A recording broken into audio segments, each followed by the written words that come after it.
Start. Mr. Vice Chairman, I am very grateful to you and to the government for having provided an opportunity for the Defense Ministry being discussed in this House, and this being the first occasion, I deem it a privilege when I am called upon by you to make my initial remarks. Stop. Hera. The report on defense has been circulated to the members of the two houses of parliament, and I read it twice over, but I consider that the report on defense to be dull, dreary, and defenseless, and I shall come out with my reasons a little later. But the first thing I would like to impress upon the House is that the foundation for a sound defense policy should be primarily the security of the country. Stop. Only if our country is basically and inherently strong and self-reliant can we work out not only on a sound defense policy but also a sound foreign policy. Stop. Reliance on our own strength should be the badge of our pride. Stop. It has been accepted not only in this country but throughout the history in all the democratic countries of the world that there has been a close tie up and interlinking between the defense and foreign policies of the democratic countries. Stop. This has been an accepted maxim or principle which the democratic nations have followed in the past and are following even today. Stop. The truth has been overwhelmingly seen in the actions of two prominent statesmen of the world. Stop. I would very much like the government of India to make a happy blending, a useful blending of the defense and foreign policies of our country, and at the same time see that our country is made strong and self-reliant. Stop. That is the first point that I would like to make to begin with my initial remarks. Stop. Hera. In India, our position would be well realized if we could make an honest attempt to view the entire picture impartially. Stop. Our minds are overwhelmingly exercised by what I would call the Chinese menace and the Pakistani enmity. Stop. While it is necessary for our country to be prepared to meet the external aggression from whichever quarters it might come, it is a moot point, and I make a very humble submission in this direction whether we should surpass or equal all the others in the matter of space and nuclear development. Stop. I shall deal with this subject at a little length. Stop.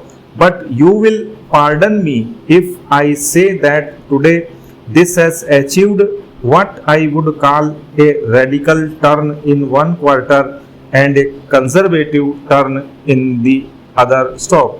At the moment, the launching of the Chinese satellite, that too following the nuclear explosions in China, has realized a fear in this country that this is directed against India, and a very legitimate fear it is. Stop. We should draw a distinction here and now between the know-how of space research and nuclear explosions and the need to build up deterrent forces based on these. Stop. Para.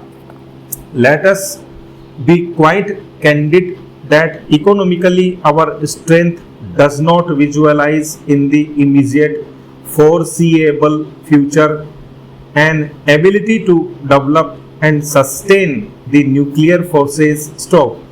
only two countries in the world, the United States of America and the Soviet Union, are in a position to do both. Stop. They can manufacture nuclear weapons and they also have the delivery system in both the countries. Stop. Though they are in a position to do both, these two countries would not part with their scientific knowledge in manufacturing nuclear and deterrent weapons to other countries. Stop. So now, how are you going to produce these weapons? Stop. How are you going to obtain all these weapons? Stop. What is going to be our nuclear policy? Stop.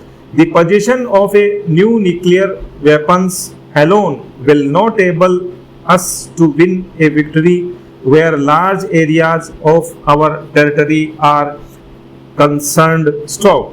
Therefore, if there should be a threat from China, which we expect any moment and which we are bound to counter, the way China is working not only in the Near East but also in the Far East should be a lesson thrown upon to us, and the reflection of the Chinese working we have seen and we are seeing today in the Naxalite activities and the activities of the fellow travelers. Stop. Para. The defense minister should apply his mind basically to this question as to what China is aiming at towards India and whether she has any territorial ambitions with reference to India and whether the Naxalite activities are the forerunners of such events. Stop. In India, particularly in recent times and also in the last week, when a convention of members of parliament was held, there has been a general demand that we should manufacture nuclear weapons. Stop.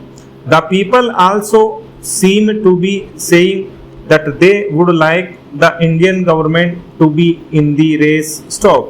If we are going to manufacture nuclear weapons, the first question is how we are going to use it for defense, whether we are in a position to manufacture these nuclear weapons of defense and offense, and whether economically it would be possible to manufacture them. Stop. I would like to take your mind and the minds of the honorable members of this house to the basic factor that our national income is only 1% of the national income of the United States of America. Stop.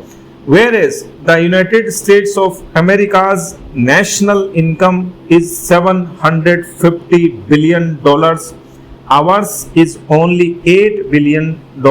Stop. Can our economy stand and sustain itself in producing nuclear and deterrent weapons as such? Stop. It is a question to which this house should apply its mind and take a decision. Stop. I am only placing the bare facts before this house. Stop. Spera. Sir, I have a complaint against the government, particularly the Prime Minister as well as the Defense Minister, that their statements on the floor of Parliament have not given the true picture of their own mind to the people and to the members of Parliament. Stop.